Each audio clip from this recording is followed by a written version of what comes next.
Salam Indonesia, Anda menyaksikan berita terkini bersama saya, Madis Kudanekarang. Pemirsa, kebakaran melanda sebuah kilang minyak utama di Kuwait. Akibatnya, sejumlah pekerja mengalami luka bakar dan gangguan pernafasan karena menghirup asap.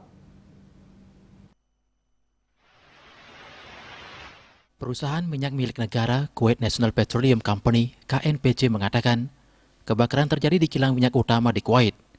KNPC juga melaporkan, pernapasan beberapa pekerja terganggu karena menghirup asap dan yang lainnya mengalami cedera ringan. Mereka yang menderita luka bakar dirawat di rumah sakit terdekat.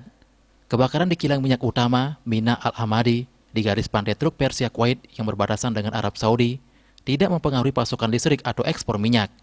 Kilang tersebut dibangun untuk mengolah 25.000 barel minyak per hari untuk dipasok ke pasar domestik Kuwait, terutama untuk bensin dan solar. Kilang minyak tersebut baru-baru ini mengalami perluasan untuk mengurangi emisi dan meningkatkan kapasitasnya menjadi 346.000 barel per hari. Para petugas pemadam kebakaran berusaha memadamkan api di unit perawatan kilang yang berfungsi menghilangkan belerang dari produk minyak.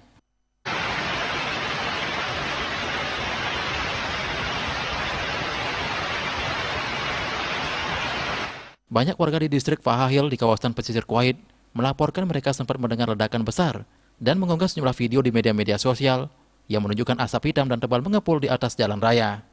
Kuwait merupakan negara berpenduduk 4,1 juta orang, sedikit lebih kecil dari negara bagian New Jersey di Amerika Serikat.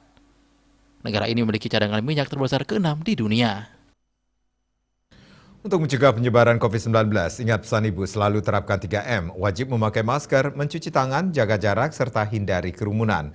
Dengan penerapan perilaku 3M, Indonesia segera terbebas virus corona menuju Indonesia maju. Update terus informasi Anda dengan subscribe dan like YouTube channel Bali TV @newsbalitv. Tetaplah bersama Bali TV. Salam Indonesia.